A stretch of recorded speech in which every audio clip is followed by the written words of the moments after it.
Welcome everybody to the 213th episode of the Minnesota Outdoor Skills and Stewardship Series webinars. This is a really fun one. It's not our typical angling or hunting one. This is a just get outside, enjoy some really cool stuff of Minnesota. We live in a fantastic state, both for the natural resources we have, but the geology that's been here for millions of years too. So we're joined by my friend Craig today. Craig, I'll let you introduce yourself and we'll talk a little bit about agates. Okay, thank you very much, Benji. My name is Craig Prudhomme. I'm a retired naturalist. I served as a naturalist for the Audubon Center of the Northwoods up in Sandstone, Minnesota, now known as Osprey Wilds Environmental Learning Center. And one of my primary duties was to instruct college students who are going to become educators as well as professional teachers on how to read the landscape and understand and make ecology come alive. My training is not as a geologist, although geology was about half of my master's degree. And I got into this business thinking that I could get away without having to do too much geology education, until I realized how important it was as the basis of all the stuff our plants and animals grow on. And so that's what I went back for, half of my master's. So agates become, because of my location in East Central Minnesota, agates are just a natural part of what we run into every day. And I think that was what Benji asked me to speak about here today. So if we can start the show here, can you see my slides, Benji? Yep, everything's looking great. Okay. So agates were named as the Lake Superior or as the Minnesota State gemstone, the Lake Superior Agate in 1969, which coincidentally is the year of formation of the Carleton County Gem and Mineral Club, and they were pretty instrumental in getting that to happen. It's a semi-precious gemstone. What does that mean? It means that aside from something that would be rare and uncommon to find, and maybe sculpted to be used for jewelry and other ornamentation, it's quite readily available all over the world, and especially in this part in the Lake Superior region. And that's what we're going to talk about today. So we think of it more as a semi-precious gemstone. Okay, and my slides are not advancing. Oh, there we go. So talked a little bit about me.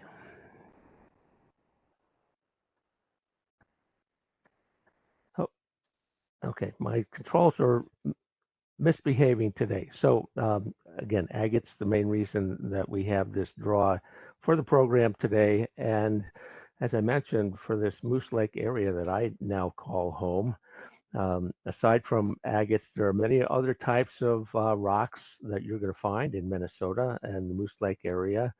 And one of the things that I've found in teaching people about agates is that in order to tell them apart from the other stones, you need to get to know the other stones too. And in Minnesota here, we find that each rock has its own epic story. So we're going to talk a little bit about the common rocks of Minnesota first and see where agates fit within that and how they relate to agates and why it's important to get to know those other ones. You look in this photograph, and this is a typical Lake Superior rocky beach scene. You can see all different colors of rocks here. Now, the trick is to learn how to tell the difference between them and how they're formed and how they look differently from agates. So that's what we're going to get into today. And when you start looking at those, one of the things that's important to understand is that geologists look at processes that are going on today that are forming rocks as well as landforms as a way of understanding what happened in the past. So when we start looking at these rocks in Minnesota today, we can see that there were huge mountain ranges, as at least as big as the Rocky Mountains. There were volcanoes, there were oceans, there were glaciers, and we probably all know about the glaciers, but we haven't ever seen one in our lifetime in Minnesota, and yet the effects of the glaciers are all over most of Minnesota. So we're going to talk about the three major rock types, and those are sedimentary, metamorphic, and igneous, and the main specific rocks within those rock types. You're going to want to pay attention especially to the sedimentary rock, because the agates are a special type of sedimentary rock, and they typically form in igneous rocks. And so you're going to want to know about those too. So sedimentary rocks are either one of two types. They're either fragmental or they're chemical. And fragmental rocks just means that other rocks have been broken down into smaller rocks or into their constituent minerals. And at some point, some kind of cementing agent glues them or cements them together to become a stone. And those typical types are sandstone, conglomerate, shale, and limestone. So we'll start out with sandstone, and that's quite abundant up here in east central Minnesota with the Hinckley sandstone. And then down in the Twin Cities area, you'll find the St. Peter sandstone is also quite common. So that is made of sand that was cemented or glued together. And so when you start thinking about sandstone, I want you to think about the environments where you see sand today. And you'll actually see in this chunk of rock ripple marks. Same kind of ripple marks you might see in a river bottom or just offshore at a beach or even in dunes. And so we've had all those here in Minnesota. We've had rivers, sandbars, beaches, lakes, oceans, dunes, and probably some desert-like conditions where we have had sands deposited that eventually became our sandstones. Then there's the conglomerates, and here you want to think of pebbles and stones like you might see in the bottom photograph here in a Lake Superior beach, gravel beach, or a gravel bar in a river. And imagine those being cemented with maybe a matrix of sand, holding in the helping to fill in the spaces in between the pebbles, and that's glued together. And so this rock above is a rounded piece of conglomerate, different types of pebbles and rocks in it.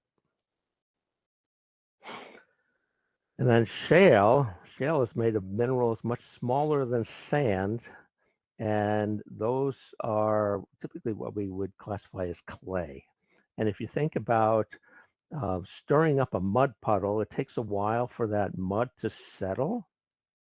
And that's the clay particles within there. And so places that are quiet are places where clays settle. So when we see shale, which is lithified or clay mud turned to stone, then you need to think about slow moving or stagnant pools, the parts of a lake that wouldn't have currents in them, and the deep parts of oceans.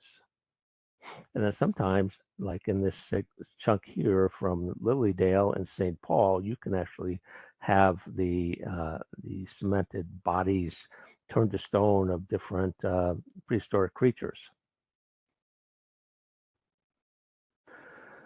Then we have limestone.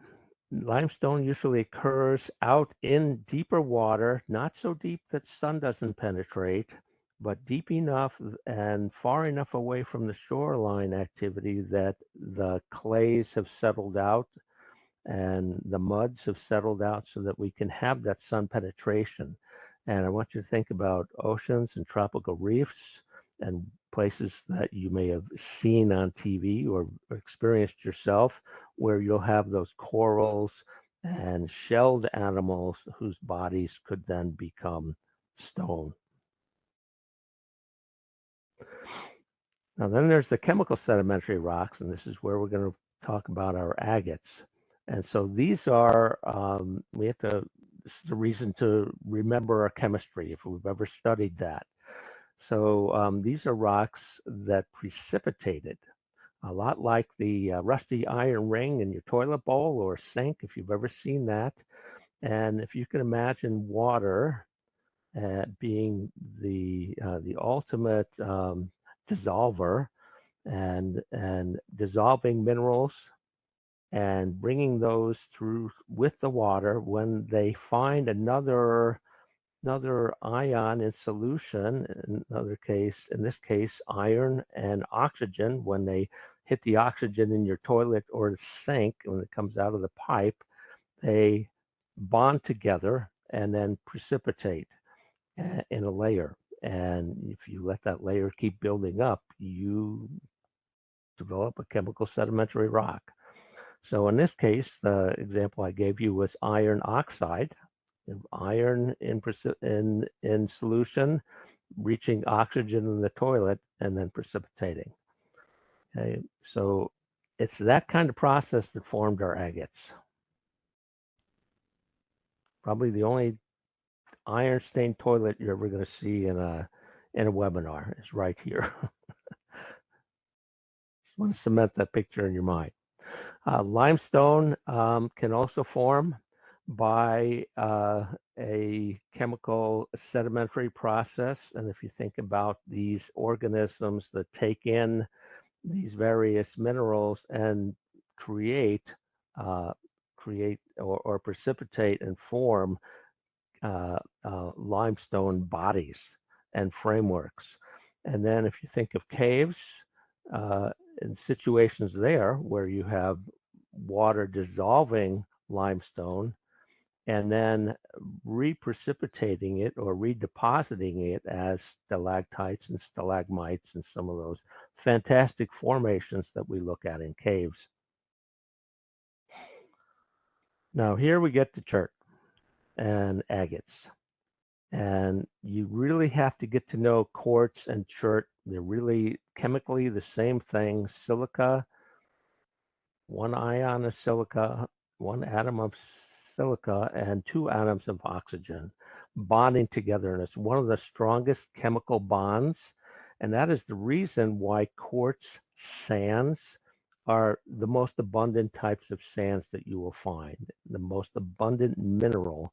Everything else has been weathered down to little smaller pieces and or clays or dissolved and are in solution in our lakes and rivers, our groundwater, our oceans. Part of what makes oceans salty. And so out of those two species, quartz is generally formed by the crystallization of molten minerals, and it usually has those large identifiable crystals that you're used to seeing. That's the top photo here of a rosy quartz. And then the bottom picture here is a type of chert we call agate. And chert is chemically precipitated. It doesn't necessarily have to be through molten rock or minerals. It can be a very mineral-rich groundwater that is filling in cavities. And chert generally has what we call micro or cryptocrystalline structure. By crypto, we mean hidden. So in other words, it's hard to see the individual crystals like you do with quartz, but they are chemically the same thing, quartz or chert. So think of chert as chemical sedimentary quartz. Now, it's one of the most common chemical sedimentary rocks in Minnesota and throughout the world, again, because silica dioxide is actually, it's the most common mineral in the world. And when it comes to looking for agates and their relatives, you have to get to notice their color and their structures, and that's going to help you pick them out. Now, all these noted in the photos here are ones that I picked up locally on my hikes, except for maybe this one. I don't know if you can see my arrow. That one may have come from the Dakotas right there. And one of the things that you're looking at here in terms of luster or the character of the way light hits it, it looks a little bit like wax. Has a waxy luster to it. So if you've ever cut a candle or just even look closely at a candle, it's a sort of this waxy texture or luster to it. I'm going to throw another word for you, the general word, chalcedony, or chalcedony as it's spelled. And the definition of it is cryptocrystalline quartz. And another name for that is chert. So you'll see those used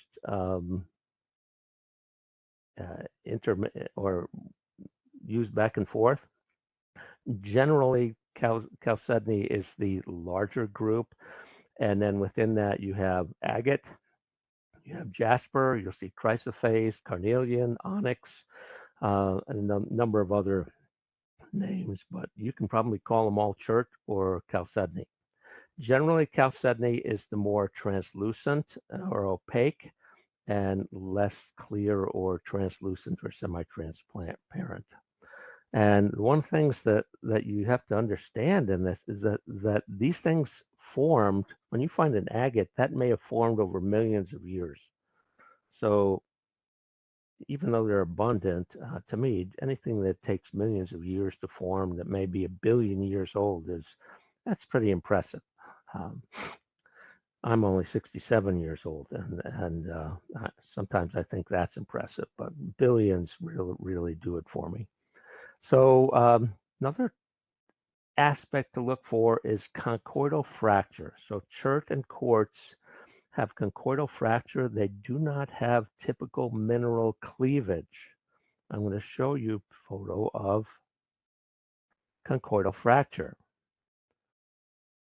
So that's a piece of volcanic glass called obsidian, and agate, chert would all have the same type of conchoidal fracture. They're all very hard, and they could all be used to make arrowheads or stone tools. And what you can see here is from the bottom of this little rainbow of crescentic fractures here, this is where this chunk of rock got hit by something harder, and it broke off this chip. And that's a typical shape that you would look for in chert. You'd have the same thing if you did it to a glass beer bottle. You could get the same thing. So agates, here's my prop time. Agates are a special type of chert, and they form typically in cavities in pre-existing rock. So rock that was already existing and hardened. And typically it's lavas, and it's in these bubbly flow tops. So you see agates on the right, you see a chunk of bubbly lava flow top on the left, and those agates would have come out of cavities like that. So I want you to think about lava being molten rock, melted rock. It's melted in the heat of the earth, deep down, way far below the surface. And then in the case of lava, it actually comes out on the surface. When it does, there are lots of gases that were held in solution in that molten rock, and kind of that easing of pressure. If you could imagine a whole bunch of people jumping on you and holding you down and then getting off you, and the relief of that pressure, how good that feels. Imagine then some of these gases coming out of solution where they've been dissolved in that molten rock. Same thing would happen with a bottle of pop. Now, this is not product placement here. If I'm going to drink junk, I'm going to drink real junk, not diet junk. But here we know that there's carbonated gases within this. And that's one of the reasons why we might like, I think you call it pop here. I grew up out east. We call it soda there. We don't see any bubbles. When we take the pressure off of it by releasing the cap, all of a sudden we start seeing bubbles rising from the bottom. And in some cases, if you pour this in a glass, you will see lines of bubbles from the bottom and coming up towards the top and popping. Now I'm going to have a little sip, excuse me. Pause that refreshes, I guess, and put that away. And in the case of lava flows, some of those bubbles got frozen into the tops of the lava flows. So when we see layers of different lava flows, we can tell the different flows apart by looking for the bubble layers. Now, groundwater moving through rock, as it does, dissolves minerals in one place, and when it comes to a cavity, may precipitate those in these cavities. And so that's where agates have formed. We have a special name then for those bubbles in the tops of lava flows. Those are vesicles. So when they're empty, when they're filled, as in the white minerals here, those are called amygdals. So when we have just bubbles, we would call it a vesicular rock or vesicular basalt, vesicular lava. If they're filled, dominantly filled, we would call it an amygdaloidal. So it has amygdals or filled vesicles. And those, in the case of agates, those agates are much harder, more resistant to weathering than the surrounding lava rock around it. So eventually the rock rots and the agates fall out. Little cross section here of a lava flow from Michigan Tech University. If you look at the bottom of the flow, you'll see these little lines. Pipe, if they get frozen in and hardened, those become what we call pipe vesicles. And towards the top, you'll see this vesicular zone. If they're filled in, it's the amygdaloid zone. Now, many of you probably know Gooseberry Falls up on the North Shore. And Gooseberry Falls is composed of many, the upper falls is composed of many lava flows. I looked at this with my college students. These are my students here in the photograph. And if you look for the bubbly zones, and you can see the person on the far left here is standing on what looks pretty rubbly, that's a flow top. And everywhere you see a line here to the right of this person's rear end, you can see there's an indentation there. And so above that, it's about a 8 to 10 foot probably single lava flow. And then there's at least 3 or 4 or 5 more flows creating different shelves on just the one falls.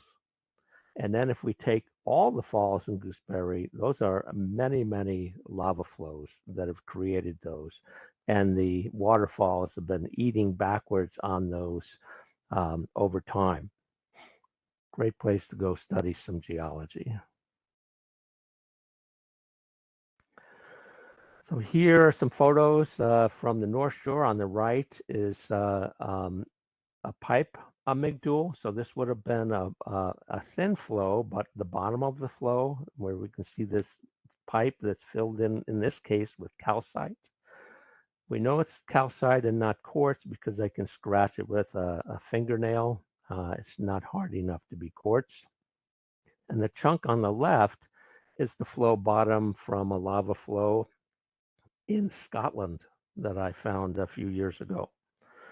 I did not bring that home, but I just was so tempted. It was just a beautiful piece there. Oh, wrong way. Now, chert, in terms of Minnesota's story, and one of the reasons it's going to be very abundant, not just in the Moose Lake area, a lot of that was formed in a middle Precambrian ocean that formed between, if you think about the town of Virginia on the Iron Range, the hills above that were mountains, and between there and through Duluth towards Wisconsin and Michigan, there was an ocean. And at that time, about 2.5 billion years ago, there was not enough oxygen for we could if we existed then we couldn't have breathed. There wasn't any much if any free oxygen to breathe. It was a very, we would think, polluted atmosphere of carbon dioxide, carbon monoxide, and other gases.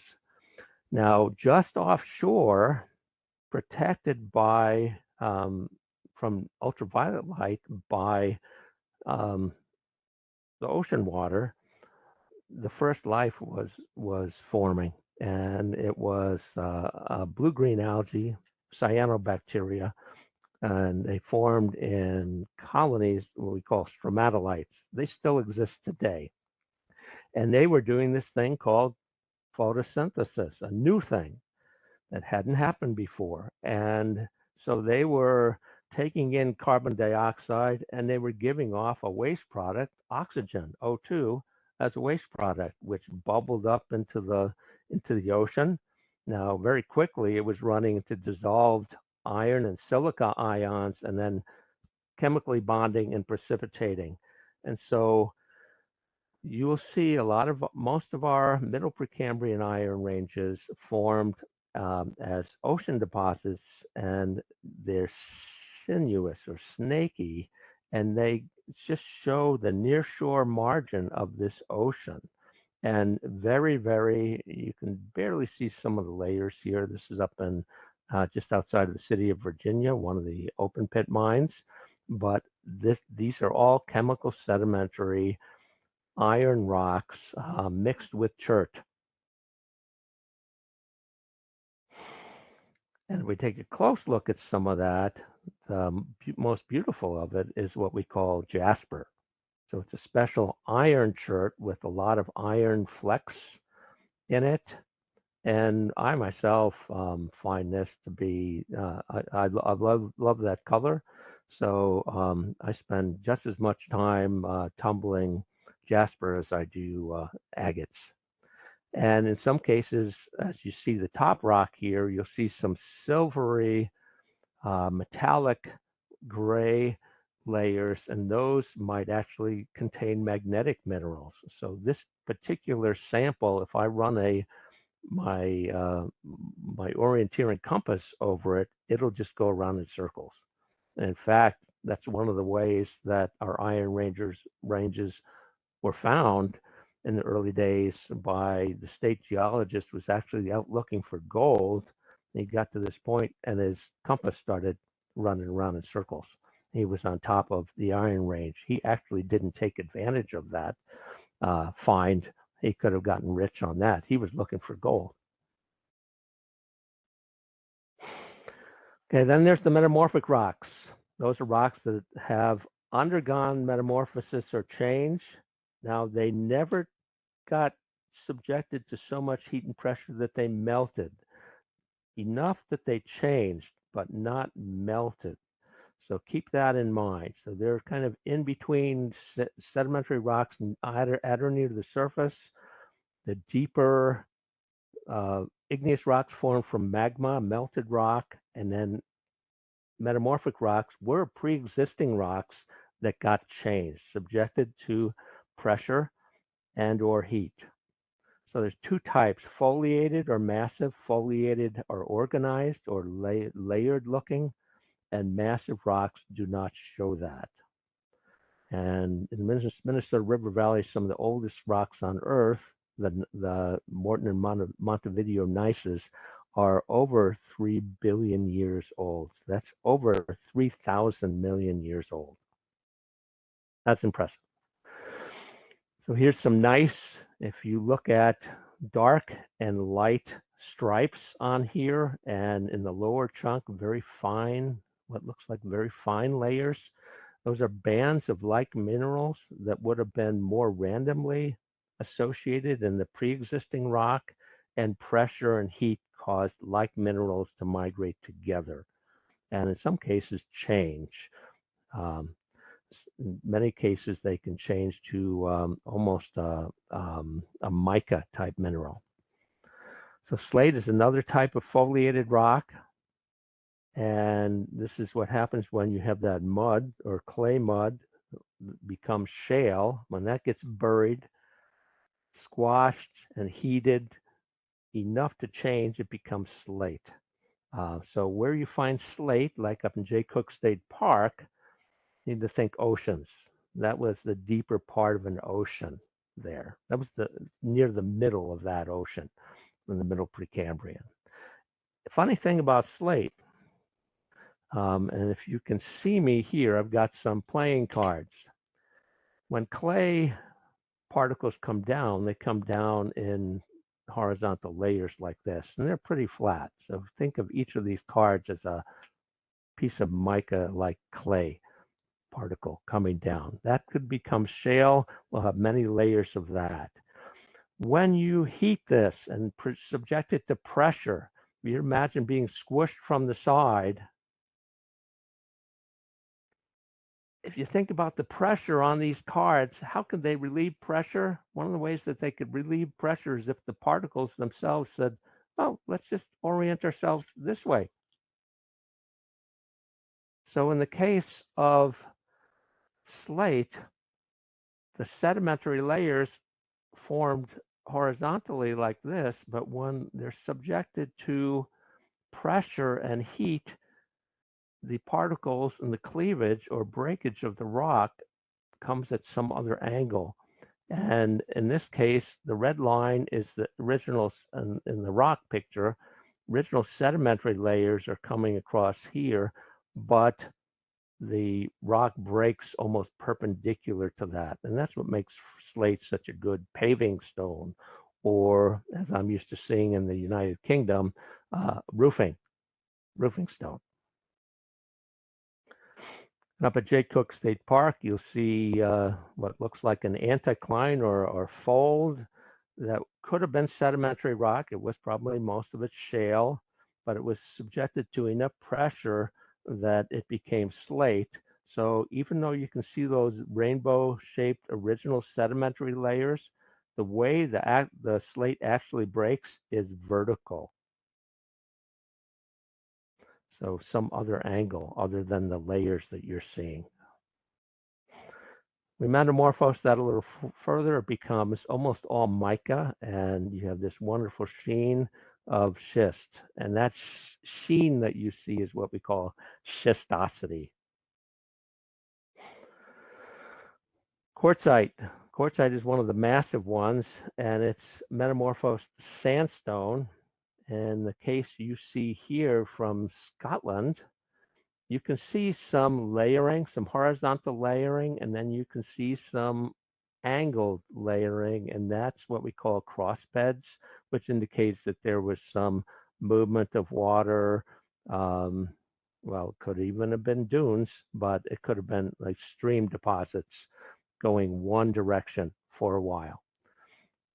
And so that has turned to stone. One of the things that I look for in that, and it's going to have, especially if it's a quartz sandstone that turned to quartzite, it's going to have a lot of characteristics of agate, chert, and quartz, and could actually be used for stone tools also. If we take limestone and metamorphose it, it becomes marble. Igneous rocks, and I'm going to zip through these so we can quick get to questions. So these are intrusive. They're made from magma. Well, they started out that way. They're made from magma deep in the earth. Intrusive rocks cool very slowly beneath the earth, insulated by miles of ground above them. And so the minerals came together and formed larger minerals. So you can actually see this is a quartz mineral, this is a feldspar mineral, this is a hornblende mineral. Extrusive rocks are what we call lava. So things that cooled at or near the surface, but from magma. So there's your granite.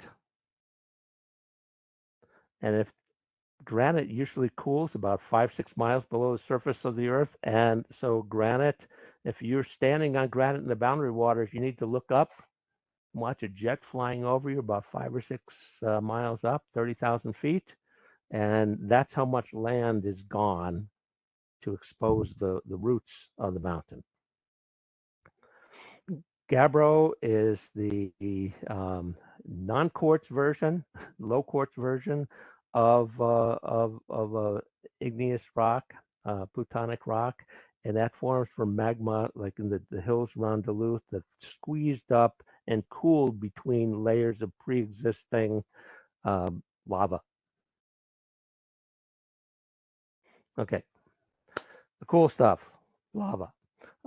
Everybody, I don't know anybody who doesn't think lava is cool. It's cool now, but it was 1,000 degrees or more when it was flowing on the surface. And this ropey texture, which you will sometimes see in some of the flows on the North Shore, this is what we call pahoehoe or rhino skin texture. And it's in those flow tops where the agates formed. Very quickly, rhyolite is a lighter colored lava. It tends to be gummy, flows like cold molasses. So Mount St. Helens 45 years ago, when it blew because think of a cat trying to cough up a hairball. It goes rup, rup, and then blows out the side of its neck. That's because it was so clogged. That's what happened to Mount St. Helens. So that's a more violent lava. It can flow, but it's also associated with the most violent eruptions. Basalt, this is the more common one we see in Hawaii and then here on the North Shore. And that's also where we're going to have most of our agates forming here in Minnesota. And some of the stacks in the Lake Superior region are like pancakes, 10 to 20,000 feet thick. That's a lot of lava. It's a lot of lava flows. It's a lot of places for agates to form. So where and when did they come from? About 1.1 billion years ago. Well, actually, we use that as sort of a number, but between 1.6 and about 600 million years ago, there's a tearing of our protocontinent between Minnesota and what is now Minnesota, Wisconsin, and Michigan, as you see in the diagram, and it started to pull apart. Lava flows were coming up and flowing out upon the land. Those basalt lava flows were heavy. The basement rock was coming up and extruding on the land, so it was creating this drop area here. And that rift can be followed all the way down to Kansas. But in particular, up here in that Lake Superior region, this is where we can find it at the surface on our side and up the Keweenaw Peninsula of Michigan and out into Lake Superior. So any of these Great Lakes, Michigan, Wisconsin, Minnesota are great places for Lake Superior agates. So how did they get here? Well, rocks rot. They rot by weathering and then erosion, which is the taking away of that rock. And a couple of things that happened there. We had, in particular, glaciers that were a mile or more thick. This photo is a recent one I took flying over Greenland, the Greenland ice cap. You can see the glaciers there. So imagine these mile-thick chunks of ice rolling over rotten amygdaloidal basalt and plucking out the agates and taking them with them. Where'd they go? Came out of the Lake Superior region and right through Moose Lake, virtually every time they came out of Lake Superior. And so that's what makes Moose Lake the agate capital of the world, as we call ourselves. Some other people would probably dispute that, but at least in our region, I think we can feel pretty comfortable with that. Okay, when the glaciers melted, then they dropped their load wherever the melt happened. More specifically, Moose Lake is located here just above Sandstone, right at the tip of this one glacial, this last glacial advance D up here. So you can see the 4 most recent glacial advances all came through Moose Lake. They came, the furthest one, the St. Croix advance, created the St. Croix moraine, and that's the hilly areas around Invergrove Heights, Mendota Heights. So you could find Lake Superior agates there.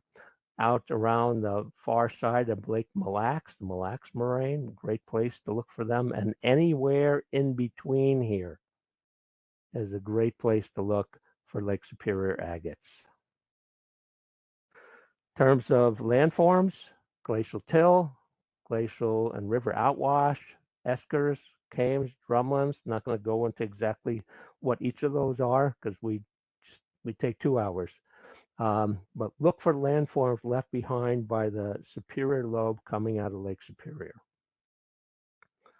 Where else to search? Gravel beaches on lakes and streams. I paddle a lot in our rivers, and so I'm going to look at the cut banks of rivers as well as the sandbars in the middle of rivers. And when rivers are low in the summer, it's a great time to go looking. And fortunately, the tumbling action of the river has done some of the work of tumbling your agates for you. Gravel pits are probably the best place to go, but most of those are closed to the public because the possibility for personal injury. Owners of those lands don't want to get sued, and so please be aware of trespassing and get permission if you go into a gravel pit. The pits in the Moose Lake area, the one that is open this year, it's a county-owned pit, Carleton County pit. You have to have a permit. And we'll put a link in there for how you can get the permit. I do most of my agate finding on gravel roads, and there are lots of gravel roads in Minnesota. And I walk this route every day, and it's about a 3-mile route, and I come home with a pocket of agates every day, especially after the grader has been through to kind of mix things up, and then maybe a little rain. So I like to do that at a low angle of the day, either end of the day or early in the day. And if you look down and you look at these shadows, the bottom here, you see a little red dot. That's an agate. And when you look a little closer, pops up. When you find them, bring them home, learn about tumbling, make some jewelry. Talk briefly about what makes a great agate, but geologist Scott Walter has a nice little scale.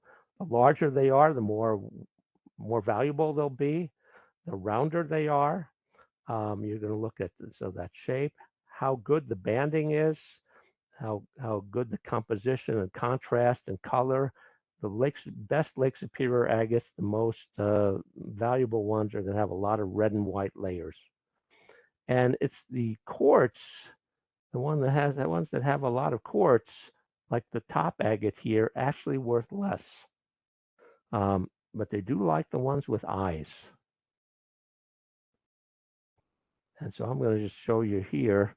There's some eye agates, and the upper right one looked like an eyeball sticking out of the gravel road. It's about 45 minutes in. I've got a couple more slides here. I'm just going to take about 2 minutes more, tell you about some events coming up. Moose Lake Agate Days, Anoka County Gem and Mineral Show, Cuyuna Agate and Mineral Show. At least one of those has happened already this year.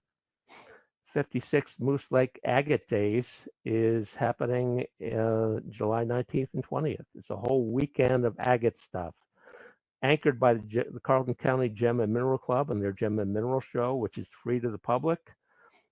We have at 1 o'clock in the afternoon an agate stampede. And the other anchoring event is Art in the Park, but it's Saturday and Sunday, all these events. So we'll post the links on those too. I'm gonna stop there, and maybe we have some questions from the audience. Great presentation. I tell you, if you didn't learn anything from that talk, you must have, I don't know, nodded off or something. It was every time I listened to you, Craig, I learned something new. So I really appreciate you coming on here and sharing, obviously, your extensive knowledge, but just your passion for agates and helping people across the state learn more about it. So thanks. Thank you very much. If anybody does have any questions, please put them in the Q&A. We get about 14 minutes for some questions. Karen asked about location for recordings of other MOS webinars. We put a link in the chat there. If you go to mndnr.gov/discover, that'll bring you to our page also, and you can go in there and see the past 212 episodes we've recorded there. So Tara was asking about getting a copy of the presentation. I know Craig sent it to me as a backup, and it's a big presentation. So Craig, I don't know, should we put your email address in there if anybody wants to reach out and get some more information from you, or? You can. Actually, why don't you put my personal one on there rather than my business one? Okay. Just my first last name at Gmail. I'll throw that in the chat. And then you post these so they can watch the whole thing again on YouTube, right? Yep, we'll have it up there probably early next week, depending on how long it takes to get the closed captioning, all that stuff done. So yeah. Lee was asking, it says a little bit off topic, but what type of bit have you had the most luck with drilling holes in your slices? I couldn't tell you. I'm not the guy who does that. And so I would encourage you to go to one of those agate gem shows, and there are just the people there really want to share. They are just so loving of agates and stones, rocks and minerals that they just want to share and help other people enjoy them, which is why they fought so long to keep these as free events. So yeah, I'm not a jewelry maker. I tumble them so far. I make sure that I have some to give out to people at the Stampede if they, for some reason, didn't get any. We have over 400 pounds of agates and $400 of coins in those two dump trucks that go up those 2 blocks of Elm Avenue for Agate Days and the Stampede. It's a lot of fun. So if you get a chance this summer, get up there for Agate Days. And I should mention also too, Jeannie and I were watching the news last night, and there's an agate presentation on KARE 11 tonight. So it's the perfect time of year. I don't know if they're going to advertise for us tonight, but we'll advertise for them a little bit too. So if you want to learn a little bit more about agates, KARE 11, I think tonight. So.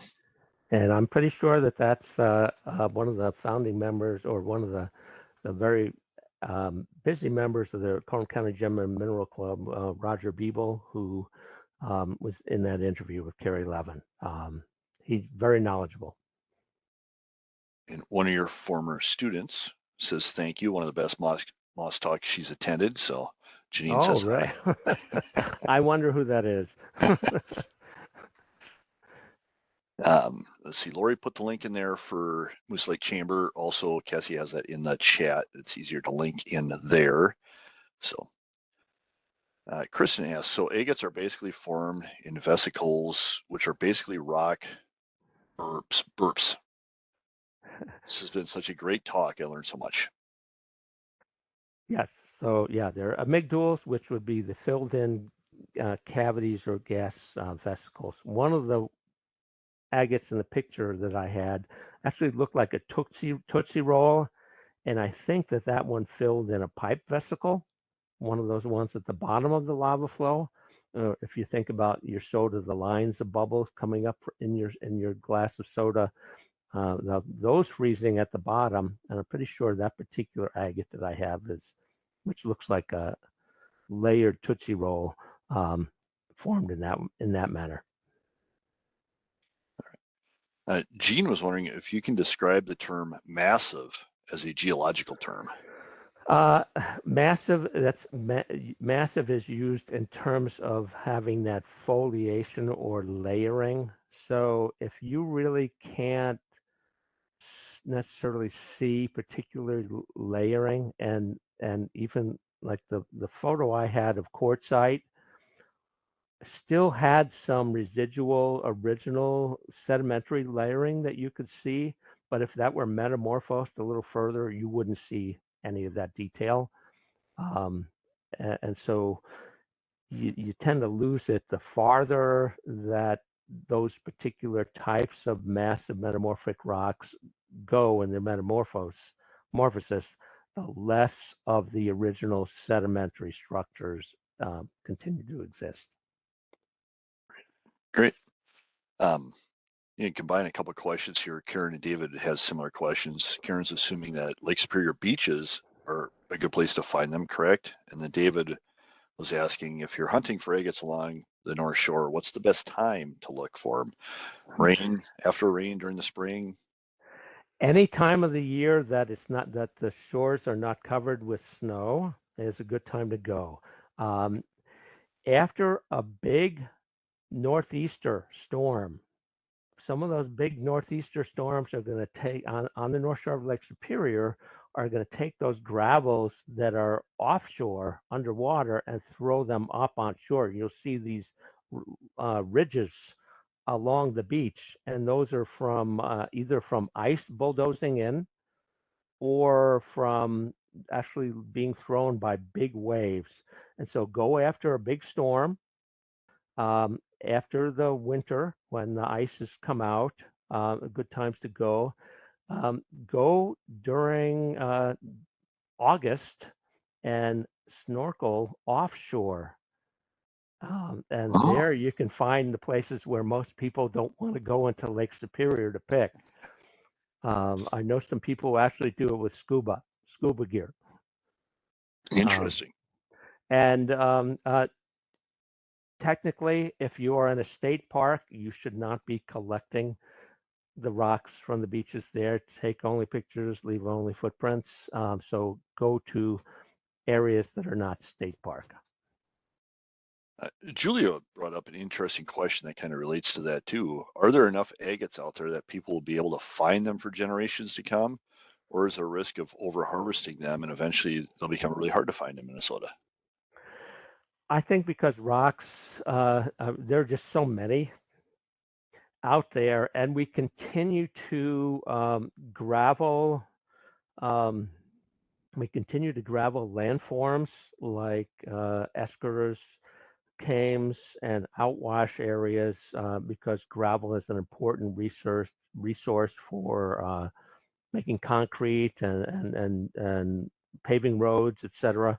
And so you're constantly working these landforms. Now, some of those landforms are becoming, like eskers, are becoming endangered. And I hate to see some of those beautiful ones that just literally disappear in a few years from a gravel pit. But um, again, agates are a type of chert. They're the most chert is one of the most abundant minerals on Earth, and so they're around. We are finding though. We for the agate stampede, the Gem and Mineral Club used to buy them from at about $3 a pound. Now it's costing at least $10 a pound. So we have to raise a lot of money along with the Gem and Mineral Club to get enough agates to do our stampede for free for people. So we always love donations, either donations of agates or donations of money that we can put towards purchasing agates. It's a great idea for people that have agates floating around. You don't know what to do with them. It's a great way to get other people interested in the topic and a little more of Minnesota geology. So Yes. I remember used to find a bunch of them when I was a kid. I remember going up to the North Shore, and maybe it's just because I was closer to the ground, but they seem to be harder to find now. Yeah, I took my so I'll come away with a small pocket, but full on all my walks locally. And I'm almost 6 feet tall, but my sister's sons came out a couple of years ago. I showed them what to look for, and literally every 3 steps, is this one? Is this one? Is this one? And yes, they were. They went home with Ziploc bags full and got stopped by TSA in the airport and wanted to know what's this stuff. And they had to, of course, give a description about, well, these are amygdals that formed in the tops of lava flows. Your grandkids probably explained it like that too. That's awesome. So, yeah. John is wondering, are agates related to geodes? Okay, geode can be an agate. I'm gonna actually, I have one right here. So you can see the layering of that agate, and in this case, it never completely filled in, and actually things changed. The chemicals changed a little bit, and so you had more of that, maybe some hotter mineral water, and so more quartz crystals there than the fine cryptocrystalline around it. So a geode essentially, and an agate geode essentially, is one that didn't entirely fill in, that has a hole in it. And I have, and this particular one has the bubbly lava exterior that it formed in. And so sometimes you'll see those. Many of the geodes in this area are agate geodes. Good question. All right, we got a whole bunch of questions about where you might have found your biggest agate and how big it was. I found it in Lake Superior, and it was as big as my fist. And I used to use it to teach about agates. In fact, I wrote a story about it, and I used to tell that story in the voice of who's the guy in The Big Sleep? Humphrey Bogart. Hi, I'm Chert Agate. And it grabbed it sprouted legs and walked away. Somebody took it. Oh no. Yeah. So go find your own agates. that was a great teaching. I would say that what I am searching for, that to me the perfect agate would be a nicely layered agate still in the chunk of lava where it formed. I like story rocks that kind of give the story. So while I can find some pieces of lava that have thompsonite and calcite and other minerals in there, I really want to find a chunk with an agate in it, and I have not. So that would Interesting. that would be the perfect rock for me, because I could tell stories from it. As you bring up thompsonite, there was a question about doing a webinar on thompsonite. So maybe in the future we'll have to have you back, Craig, and talk about thompsonite a little bit. I'd have to do a lot of research on that one. And I know there's Thompsonite Beach up on the North Shore where it is abundant. But it's just another mineral somewhat related to chert, not the same though, that is formed in those vesicles in the lava flows. Great. We are just about out of time here, so I want to, thank you again, Craig, for joining us today. Lots of fantastic comments and thank yous in the chat or in the Q&A. Everybody that wanted to see maps and stuff, again, please go back and watch the webinar once the recording is out on YouTube. I will try to get that out later, at least on the YouTube part later tonight. It'll be up on our site here early next week for sure. So thank you, everybody, for joining us today. And just a reminder, next week, Wednesday, episode 214, we're talking about river otters in Minnesota. So, oh, great. Thanks, everybody. Come up for Agate Days. Hopefully we'll see you at Agate Days. Have a good rest of your week. It looks like it's going to dry out. Be perfect agate hunting this weekend. So, excellent. Thanks so much.